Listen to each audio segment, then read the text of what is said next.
Yo, bienvenue sur la chaîne Manga Badass, c'est parti pour une vidéo achat manga découverte avec les tomes 1. Et on va commencer avec le tome 1 de Moriarty.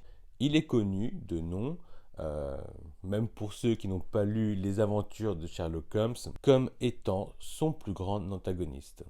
Nous suivons deux orphelins qui vont s'associer avec un noble du nom de Moriarty pour révolutionner le monde en éradiquant la noblesse. Et quoi de mieux qu'un orphelin au génie incommensurable pour reprendre le nom des Moriarty et ainsi acquérir un pouvoir non négligeable afin de mettre son plan en œuvre. En soi, la lecture est sympathique, j'aime bien les anti-héros, mais là, je vous avoue que bof, parce que même s'il est gentil et tout, qu'il a le cœur sur la main, je trouve ça très moyen de ne pas hésiter une seconde à tuer de nombreux innocents pour mettre à exécution son plan pour devenir un Moriarty.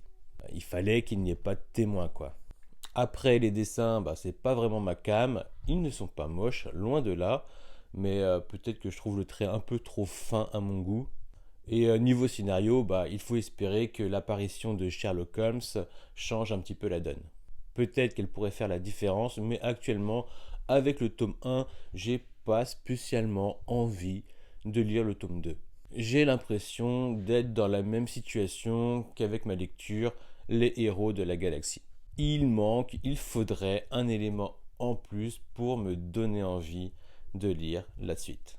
Alors pour être honnête, c'est un tome qui se lit bien, mais qui, à mon goût, ne dépasse pas les 14 sur 20. Oui, dans cette vidéo, je vais noter mes lectures avec un barème à moi qui m'est propre, à vous de suivre ou pas. Donc, je lui donne la note de 14 sur 20 parce que grosso modo, je ne suis pas tenté plus que ça de lire la suite.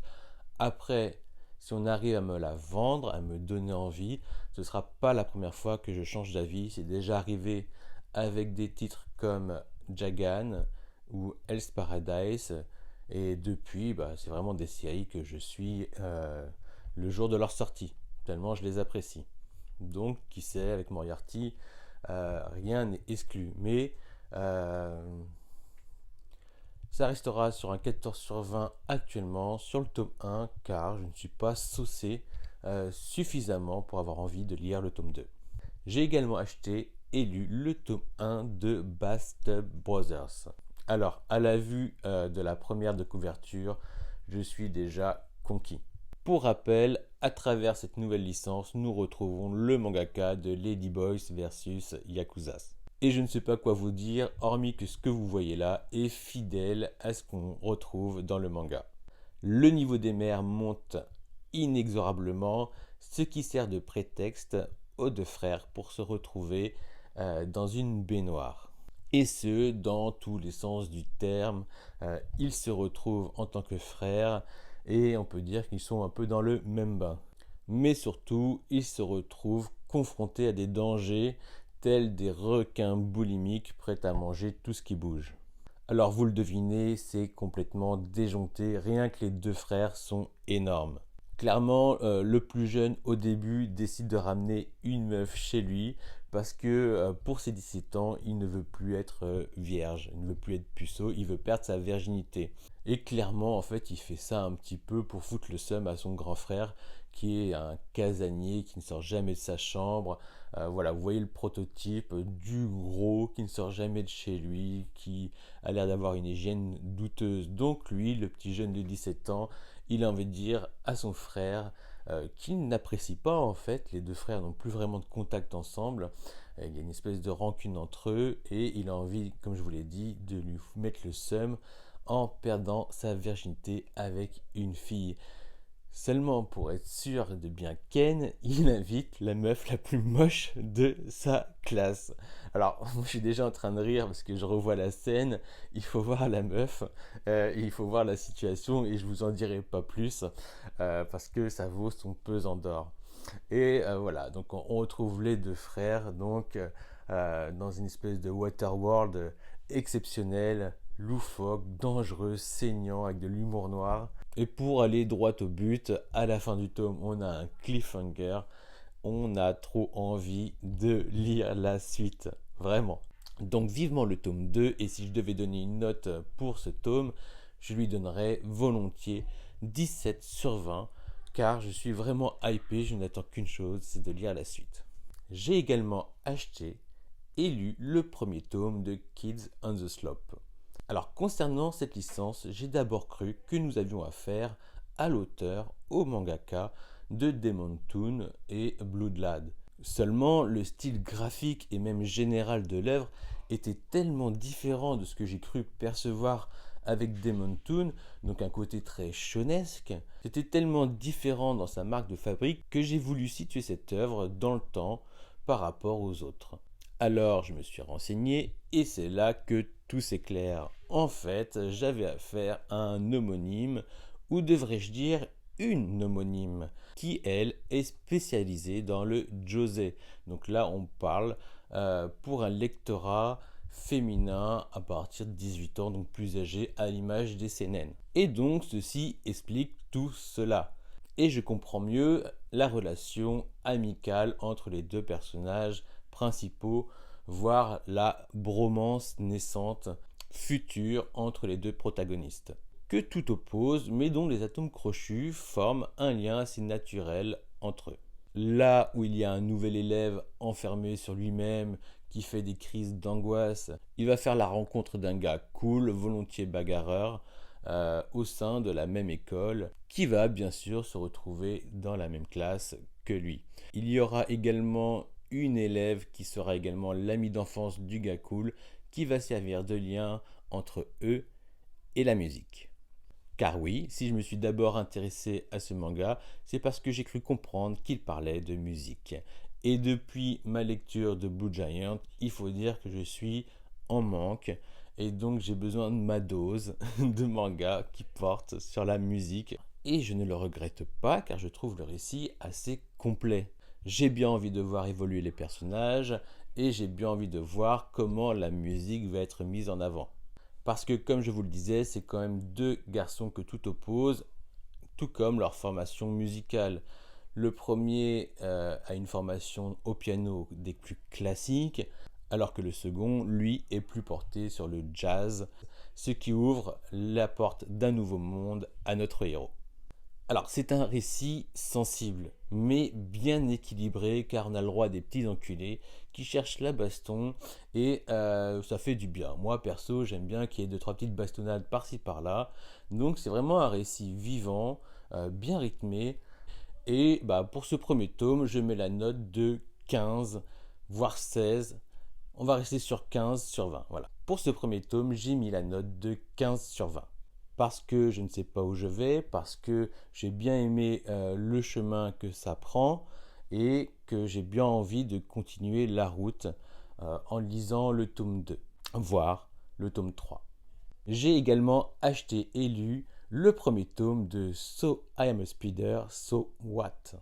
Alors soyons clairs tout de suite, pour moi le terme isekai n'est pas vendeur. Je dirais même qu'il peut avoir une connotation assez péjorative au premier abord, me concernant.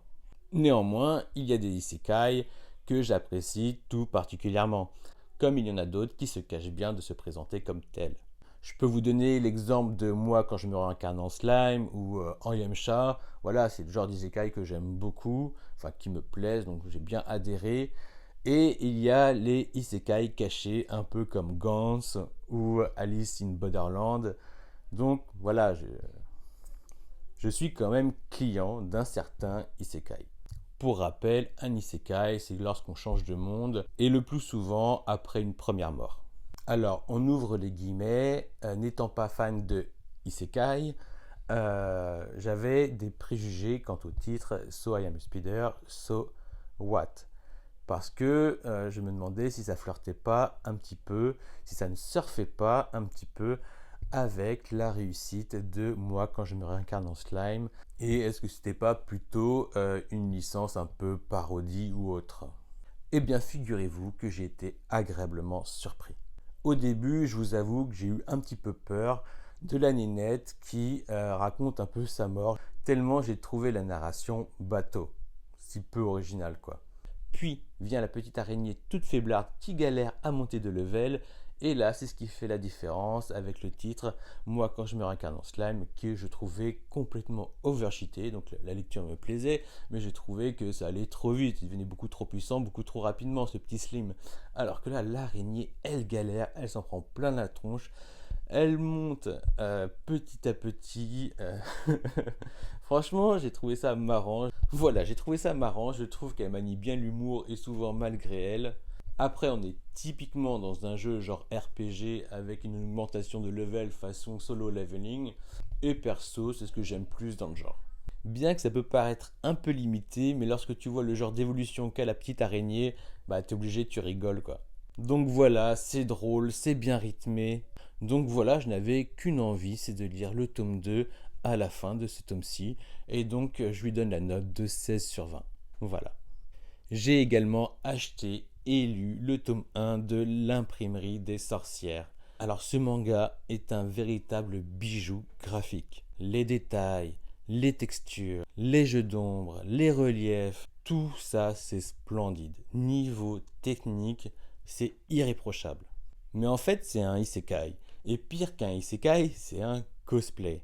Voilà, on est dans un manga qui ressemble, d'ailleurs c'est un peu le thème euh, d'ailleurs c'est un peu le thème de ce manga. C'est une jeune fille qui arrive dans un autre monde et pour rentrer dans ce monde, elle organise un comic-quête de sorcier parce que son pouvoir à elle, c'est de pouvoir reproduire des livres de sortilèges. Donc à partir de là, elle espère que une sorcellerie, un sorcier ait la formule pour la ramener dans son monde. Alors ce n'est que le premier tome et ce manga peut révéler quelques surprises. Mais dans le genre autre monde, bah, j'y étais là. J'étais dans un autre monde. J'avais l'impression de découvrir le monde des passionnés qui se réunissent dans un comiquette déguisé en cosplayer. Alors voilà, elle s'amuse bien dans ce monde aussi, elle fait plein de rencontres, elle vient en aide à d'autres, mais c'est toujours dans l'humour, peut-être un petit peu trop, il n'y a pas assez de tension à mon goût, et l'univers graphique, comme je vous l'ai dit, est superbe. Alors, heureusement, là où moi je me suis un peu fait chier, d'autres vont adorer. J'ai personnellement acheté ce premier tome à cause de la couverture que je trouvais déjà très belle au niveau des détails, parce que j'ai également lu un extrait dans sa version numérique qui était de bonne qualité, et puis aussi j'avais le souvenir d'avoir lu les premiers scans, les premiers chapitres de La Petite Faiseuse de Livres. Donc voilà, j'étais fortement influencé pour me dire que ça peut être un très bon manga avec des ingrédients qui me plaisent. Et pour vous dire la vérité, la seule chose qui me donne envie de me procurer le tome 2, c'est une nouvelle fois la couverture parce que je la trouve très belle, voilà, très bien faite. La sorcière est très peu originale, c'est vraiment ce que je vous dis, on a l'impression de se retrouver dans un couplet avec les archétypes, les codes, tout ce que vous voulez. Et voilà, le seul truc qui me donne envie, c'est la couverture. Clairement, le dessin que je trouve très très beau. Donc je pense que beaucoup peut se retrouver dans ce que je dis avec l'atelier des sorciers, mais au moins dans l'atelier des sorciers, il y a un petit peu de tension. Là, j'en ai pas vu dans le premier tome de l'imprimerie des sorcières. Et donc ma note ne s'élèvera pas à plus de 13. J'ai hésité entre 12 et 13. Et cette note-là, elle est aussi élevée grâce au dessin, au travail fourni, qui n'est pas négligeable. Donc clairement, il faudrait que le scénario monte d'un level pour que la note monte aussi pour le tome 2 et le tome 3. J'ai également acheté et lu le premier tome de Nosferatu. Alors cette licence m'a attiré pour son style heroic fantasy et parce que je ne trouvais pas ce que je cherchais. À l'origine, je cherchais le tome 17 ans. Et puis, un peu sur ma faim, je me suis rabattu sur ce tome-là. Et j'ai été un petit peu déçu en rentrant chez moi de me rendre compte qu'il existait en version numérique. Donc dommage pour moi, j'ai perdu 2 euros et j'ai perdu la place d'un format de poche dans ma mangatech. Alors, concernant le dessin, j'ai tout de suite pensé à un style coréen, je ne sais pas pourquoi. Et à la lecture de ce tome, effectivement, je trouve des ressemblances avec le nouvel Hangyo Yonshi. Alors, c'est pas rien, le niveau est assez élevé quand je dis ça, et je pourrais même vous dire que je trouve qu'il y a des inspirations de Claymore. Mais on redescend, on parle pas du même niveau. Voilà. Donc la lecture était très plaisante, mais très peu originale aussi. Donc les deux titres dont je vous ai parlé juste avant, on parle quand même de deux titres qui sont au niveau top tier, hein. On va pas parler d'excellence, mais vraiment ce sont de très très très bons titres que je conseille fortement dans le genre. Et Nosferatu, on suit une héroïne amnésique qui a perdu la mémoire, mais dont le corps, lui, a gardé des dispositions au combat à l'épée. Puis, très vite, elle est confrontée à des villageois qui perdent le contrôle d'eux-mêmes et qui sont assoiffés de sang. Donc l'héroïne va faire des rencontres plus ou moins dangereuses, et puis elle va finir par se trouver un objectif. Perso, j'ai bien aimé ma lecture, j'ai trouvé ça divertissant, mais peut-être trop peu original dans le récit. Ce qui fait que je ne sais pas, j'hésite à savoir si j'ai vraiment envie de lire la suite lorsqu'elle sortira. Pour l'instant, je suis un peu dans le flou, j'ai bien aimé lire, mais est-ce que j'ai vraiment envie de lire la suite? Est-ce que ça vaut vraiment le coup? Donc pour cela, pour mon indécision, je lui mets la note de 14 sur 20. J'ai également acheté et lu le premier tome de Silver Wolf. À titre personnel, au premier abord, cette licence ne fait pas partie de ces mangas en supermarché qui, à travers leur couverture, me hype. Et clairement, s'il n'avait pas été disponible en version numérique, je n'aurais pas pris le temps de me procurer cette série. Donc je ne l'aurais peut-être jamais lu, et grand bien me fasse que je l'ai fait. Et grand bien me fasse de m'être procuré ce premier tome, car j'ai bien aimé ma lecture. On parle d'un monstre qui fait son apparition et qui met en PLS les forces gouvernementales. Les humains sont dépassés par cette nature de monstres à laquelle ils ne sont plus préparés depuis l'extermination des vampires. C'est à ce moment-là qu'ils font appel, qu'on fait la connaissance d'un héros sextagénaire qui est responsable, qui est connu et reconnu pour être responsable de l'éradication des vampires dans le monde. Alors, je me suis surpris à apprécier grandement le déroulement du récit dans ce premier tome. D'ailleurs, les antagonistes qu'on nous présente à la fin de ce même tome donnent véritablement envie de lire la suite. Voilà, clairement, on nous présente un Van Helsing à la retraite qui va reprendre du service pour combattre des monstres, mais sera-t-il à la hauteur ?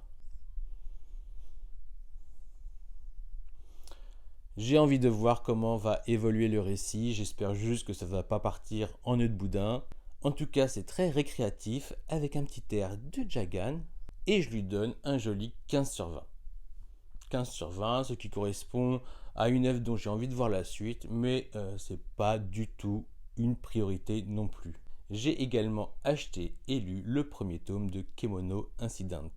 À l'image de Silver Wolf, ce n'est pas une série sur laquelle je me serais penché naturellement. Néanmoins, je me suis intéressé à ce manga en espérant être agréablement surpris par un shonen qui ne jouit peut-être pas de la même réputation que d'autres, mais qui peut se révéler très bon à l'image d'un World Trigger par exemple. Et je trouve que le récit est bien mené. Bon, le héros est un peu teubé dans son genre, mais il va droit au but et ça, c'est vraiment pas désagréable. Par contre, c'est plutôt dans le caractère design que je suis un peu déçu. Je parle pas des faciès, mais plutôt de l'habillement. On peut voir qu'il porte un vêtement qui représente esthétiquement ses capacités, tout comme pour les autres protagonistes, et je trouve ça un peu dommage. Dommage qu'il soit déguisé ainsi, je trouve que ça donne un côté un peu enfantin à cette œuvre qui se révèle plutôt assez violente. Mais bon, c'est le premier tome, ça se trouve, ça peut changer en cours de route, mais étrangement, j'ai un doute. Donc, au même titre que Silver Wolf, je suis curieux de connaître la suite, mais pas non plus super hypé. Donc, je me contenterai de donner un très bon 15 sur 20 à ce premier tome. Voilà, et pour finir cette vidéo achat lecture découverte des tomes 1, j'ai acheté et lu le premier tome de Chikabana. Alors, pour les adeptes de Tokyo Ghoul, vous trouverez votre bonheur. Pour ceux qui n'ont pas encore lu Tokyo Ghoul, je vous conseille tout de même de lire Tokyo Ghoul. Le thème est assez semblable, mais avec une certaine originalité au début du récit. Je dis bien au début parce que, hélas, par la suite, je trouve que c'est beaucoup moins le cas. Le style graphique est assez particulier mais pas déplaisant. J'ai bien aimé ma lecture, j'ai bien aimé le traitement de certains personnages principaux ou secondaires, mais je ne me dis pas qu'à la fin du tome, j'ai spécialement envie de lire la suite. Mais je me dirais plutôt que je reprendrais bien la lecture de Tokyo Ghoul que j'ai drop, je crois, au tome 3 ou 4. Pas parce que ça ne me plaisait pas, mais parce que la concurrence est assez rude. Donc c'est une série que je conseillerais aux fans du genre, qui a de bons ingrédients, mais pour ma part, je reste sur un 14 sur 20. Voilà. Sur ce, j'espère que la vidéo vous a plu. N'hésitez pas, achetez des mangas, lisez des mangas, abonnez-vous à la chaîne, partagez si besoin. Faites un petit tour sur le Discord Manga Badass. Moi je vous dis à bientôt, prenez soin de vous. Ciao!